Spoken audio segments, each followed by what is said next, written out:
আমার সবচেয়ে ভালো লাগতেছে এখানকার ছোট ছোট টিলাগুলো। এই যে ছোট ছোট টিলা, ছোট ছোট পাহাড়ের মতো মনে হচ্ছে, দেখতে অনেক সুন্দর লাগতেছে। আর মাঝখানে যদি এরকম সরু পথের মতো থাকে তাহলে বুঝুন কতটা ভালো লাগতে পারে। আবার আমি এখানে প্রথম এসেছি। সবুজে মোড়া পাহাড়, চা বাগানের ঢেউ খেলানো সৌন্দর্য আর শান্ত প্রকৃতির এক অনন্য রাজ্য, চায়ের রাজ্য শ্রীমঙ্গল। শহরের কোলাহল থেকে একটু দূরে এসে প্রকৃতির আসল রূপ উপভোগ করার জন্য এর চেয়ে সুন্দর জায়গা খুব কমই আছে। চায়ের রাজধানী শ্রীমঙ্গলে এসে আমি যেন হারিয়ে গেছি অন্য এক জগতে।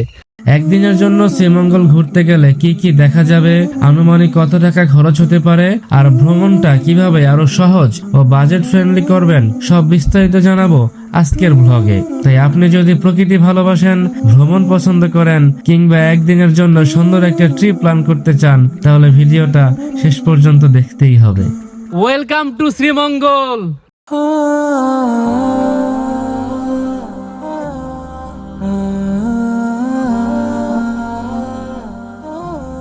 শুভ সন্ধ্যা। আজ 25শে ডিসেম্বর। শ্রীমঙ্গল যাওয়ার উদ্দেশ্যে সায়দাবাদে এসে হাজির হয়েছি। এখান থেকে আমরা হানিফ বাসে করে শ্রীমঙ্গলে রওনা দিব। আমাদের ভাড়া পড়েছে 570 টাকা। আপনি যদি অন্যান্য বাসে যান এর থেকে কমে অথবা বেশিতেও যেতে পারবেন। এসি বাসে গেলে ভাড়া 650 টাকা থেকে শুরু হতে পারে। আর যদি ট্রেনে যান তাহলে শোভন চেয়ারে 275 টাকা পড়তে পারে। শুভভোর শ্রীমঙ্গল। দীর্ঘ লম্বা একটা জার্নি শেষে অবশেষে আমি শ্রীমঙ্গলের মাটিতে পা রাখলাম। এখন বাজে 4:30, একটু বেশি আগে এসে পড়েছি।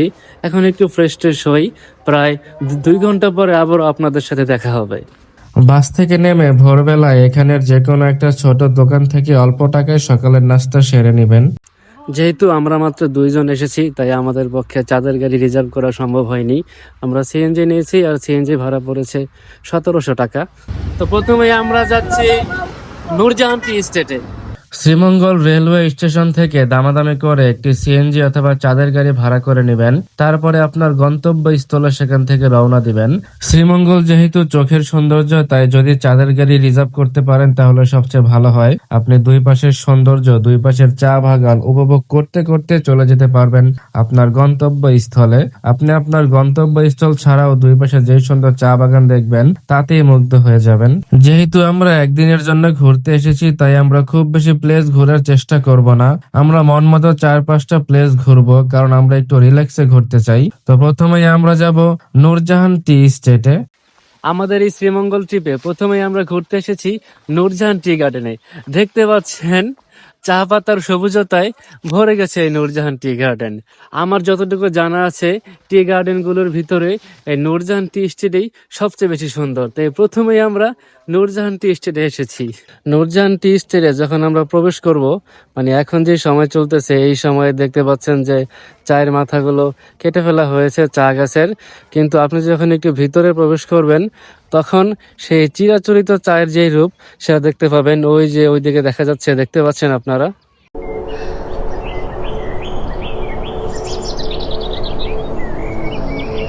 আমার সবচেয়ে ভালো লাগতেছে এখানকার ছোট ছোট টিলাগুলো। এই যে ছোট ছোট টিলা, ছোট ছোট পাহাড়ের মতো মনে হচ্ছে, দেখতে অনেক সুন্দর লাগতেছে। আর মাঝখানে যদি এরকম সরু পথের মতো থাকে তাহলে বুঝুন কতটা ভালো লাগতে পারে। আবার আমি এখানে প্রথম এসেছি, মানে এই অনুভূতি আসলে ভাষায় প্রকাশ করা যাবে না। দেখতে পাচ্ছেন আমার চারপাশে শুধু চা বাগান আর চা বাগান। আমাদের এই নূরজাহান টি গার্ডেন ভ্রমণ করা অলমোস্ট শেষ। এবার আমরা অন্য কোনো গন্তব্যে বের হব। আমাদের পরবর্তী গন্তব্যে আমরা যাচ্ছি মাধবপুর লেকে। মাধবপুর লেক এখান থেকে মোটামুটি অনেক দূর। তো যাত্রাপথে আমরা এখন যেখান দিয়ে যাচ্ছি এটাও নূরজাহান টি স্টেটেই। এখানকার রাস্তাটা ইটের, মানে খুবই উঁচু নিচু রাস্তা। নূরজাহান টি স্টেট আসলে মোটামুটি অনেক বড়। একজন ব্যক্তির মালিকানার আন্ডারে এই টি স্টেটটি রয়েছে। শ্রীমঙ্গল যেহেতু চায়ের রাজধানী, তাই যাত্রাপথে আমরা যেদিকে তাকাই সেদিকে শুধু চা বাগান আর চা বাগান। এটা আসলে চোখের সৌন্দর্য। আপনি যেদিকে তাকাবেন শুধু চা বাগানই দেখতে পাবেন। আপনি যদি একটি সবুজ প্রেমী হয়ে থাকেন তাহলে শ্রীমঙ্গল আপনার জন্যই। আর সবচেয়ে ভালো লাগার বিষয় হলো দুপাশে চা বাগান আর মাঝখান দিয়ে রাস্তা। এখান দিয়ে চলাচল করতেও আসলে অনেক ভালো লাগে। আমার সবচেয়ে পছন্দের জায়গা ছিল দার্জিলিং টিলা, কিন্তু ব্যক্তি মালিকানাধীন হওয়ায় ওটা এখন বন্ধ আছে, তাই আমি আমার পছন্দের জায়গাটাতে যেতে পারিনি।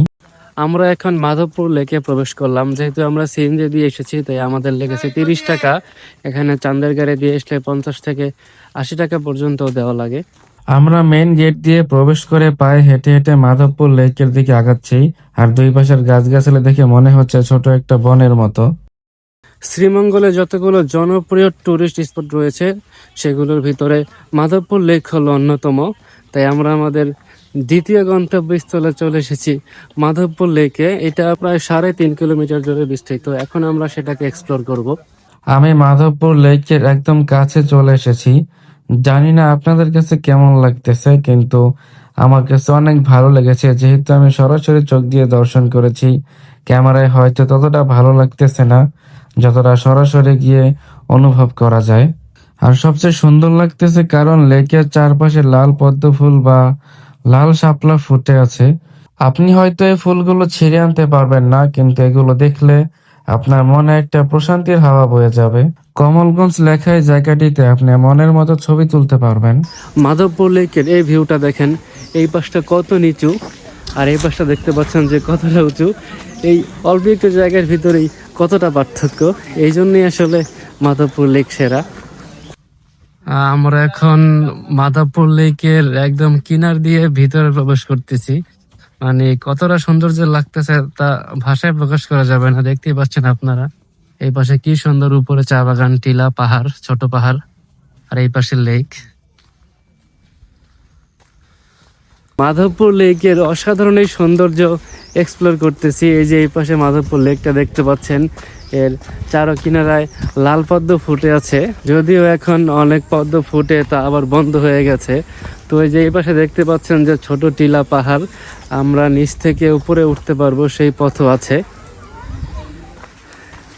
তো যেহেতু প্রথমবার এসেছি আসলে অনেক ভালো লাগতেছে, ভাষায় প্রকাশ করতে পারবো না। মানে অনেক ঘটনায় ছিলাম আসবো কি আসবো না, তো অবশেষে চলে আসছি।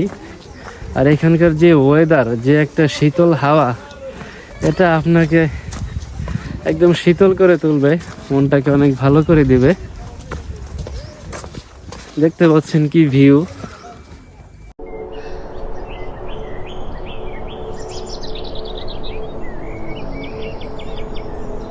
এই বোর্ডে মাধবপুর লেক সম্পর্কে বিস্তারিত কিছু তথ্য দেওয়া আছে এবং এর আশেপাশে অন্যান্য যে দর্শনীয় স্থানসমূহ আছে সেগুলোর একটু খণ্ডচিত্র দেওয়া হয়েছে।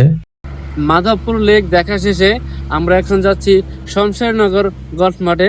তবে দুঃখের বিষয় হলো মাধবপুর লেকে আমি আমার ট্রাইপডটা হারিয়ে ফেলছি। আমার মূলত দার্জিলিং টিলার পরে এই তিনটা জায়গায় বেশি পছন্দ ছিল: নূরজাহান টি স্টেট, মাধবপুর লেক এবং শমশেরনগর গলফ মাঠ।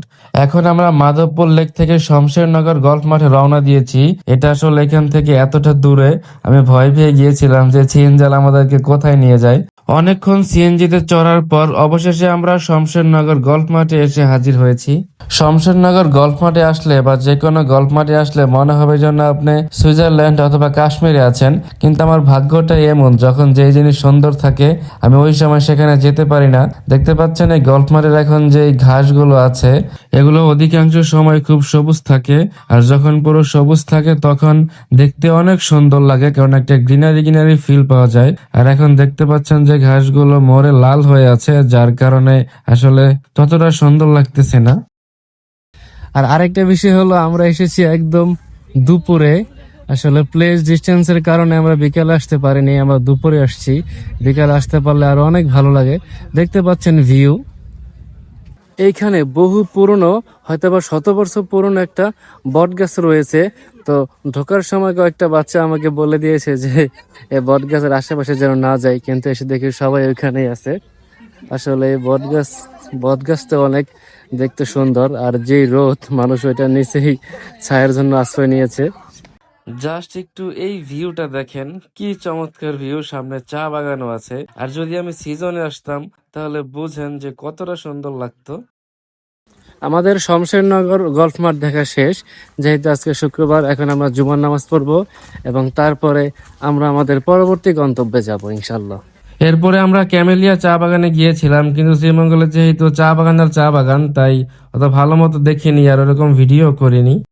এরপরে আমরা লাগুয়াছড়া জাতীয় উদ্যানে আসি। তো আসার পরে সিএনজি আলা সহ আরো কয়েকজন আমাকে বলেছে যে ভিতরে প্রবেশ করার দরকার নাই, আসলে ওরকম বন ছাড়া ওরকম কিছুই নাই দেখার মতো, তাই গেট থেকে যেন কয়েকটা ছবি তুলে আমরা অন্য গন্তব্য স্থানে যাই। যেহেতু বিকাল হয়ে গেছে, আমরা একটু একটু করে আরো অনেক জায়গায় গিয়েছি, কিন্তু ওই রকম করে তো ভালো মতো করে আর দেখা হয় নাই কিছু সময় নিয়ে।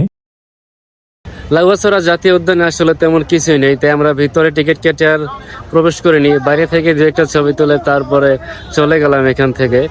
আমি এখন আছি রাবার বাগানে।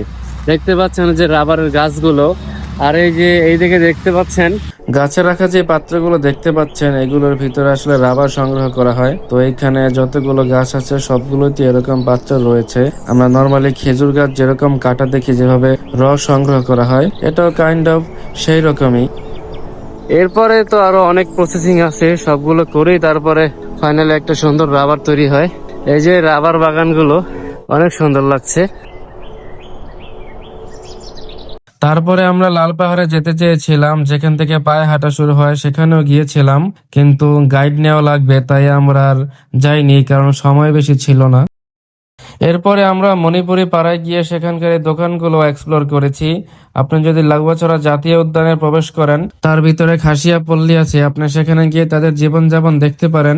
আমরা যেহেতু একদিনের জন্য গিয়েছি, তাই আমাদের পক্ষে যাওয়া সম্ভব হয়নি। আবার সেখানে হেঁটে যেতে প্রায় 40 মিনিট লাগে, তাই আমরা আর সেদিকে অগ্রসর হইনি। যদি 4-5 জন বন্ধু বান্ধবের সাথে যেতে চান, তাহলে 2 থেকে 2,500 টাকায় সুন্দর মতো একদিনের ট্যুর হয়ে যাবে। আর যদি পরিবার নিয়ে যেতে চান, তাহলে এর চেয়ে দ্বিগুণ অথবা 3 গুণ টাকা খরচ হবে যদি আপনারা হোটেল নেন। যারা সম্পূর্ণ ভিডিওটি দেখেছেন তাদেরকে অসংখ্য ধন্যবাদ। শীঘ্রই আবার অন্য কোনো সুন্দর ভিডিও নিয়ে আসছি ইনশাআল্লাহ।